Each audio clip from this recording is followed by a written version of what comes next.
জ্ঞাত যে বাংলাদেশত বিগত দিন ধৰি কি চলি আছে। দীপু দাস নামৰ এজন সাধাৰণ গাৰ্মেণ্ট কোম্পানীৰ শ্ৰমিক এজনক কেনেকৈ হিন্দু হোৱাৰ বাবে তেওঁক মাৰা হৈছে, মাৰি আধা মৰা কৰি তেখেতক গছত ওলমাই কেনেদৰে জ্বলাই দিয়া হৈছে। আৰু বৰ্তমান যি ট্ৰেণ্ডিং চলি আছে, 7 চিষ্টাৰ আলাদা কৰি দিম, 7 চিষ্টাৰ দখল কৰিম, নৰ্থ ইষ্ট দখল কৰি দিম।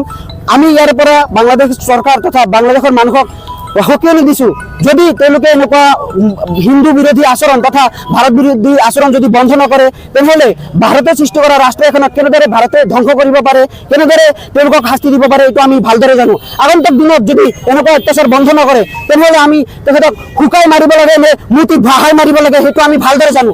আৰু 7 চিষ্টাৰ্ছ লৈ যি ধৰণৰ বক্তব্য সিহঁতে দি আছে, সেইটোৰ ওপৰত মই ক'ব খোজোঁ, 7 চিষ্টাৰৰ মানুহৰ ওপৰত এটা কিন্তু গুজব আছে যে আমি মানুহ খাওঁ। সেই কথা কিন্তু আমি আগন্তুক দিনত প্ৰমাণ কৰি দিম, বাংলাদেশৰ মানুহে যদি এতিয়াও শিক্ষা নাপায়।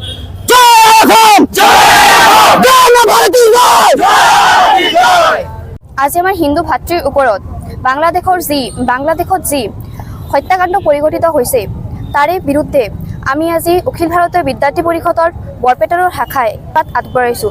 আৰু এই প্ৰতিবাদৰ জৰিয়তে আমি সকলোকে সকীয়াই দিব বিচাৰিছোঁ যে এনে মানসিকতা আমি কেতিয়াও গঢ়ি উঠিবলৈ নিদিওঁ। আৰু আমি সকলোৱে জানো যে অখিল ভাৰতীয় বিদ্যাৰ্থী পৰিষদৰ সদায় চেষ্টা কৰিছে ছাত্ৰ সেৱাৰ, আৰু সদায় ইয়াৰে ধাৰণা আগবঢ়াইছে। আজি বাংলাদেশত হৈ থকা এনে পৰিঘটনাই আমি কেতিয়াও গ্ৰহণ নকৰোঁ।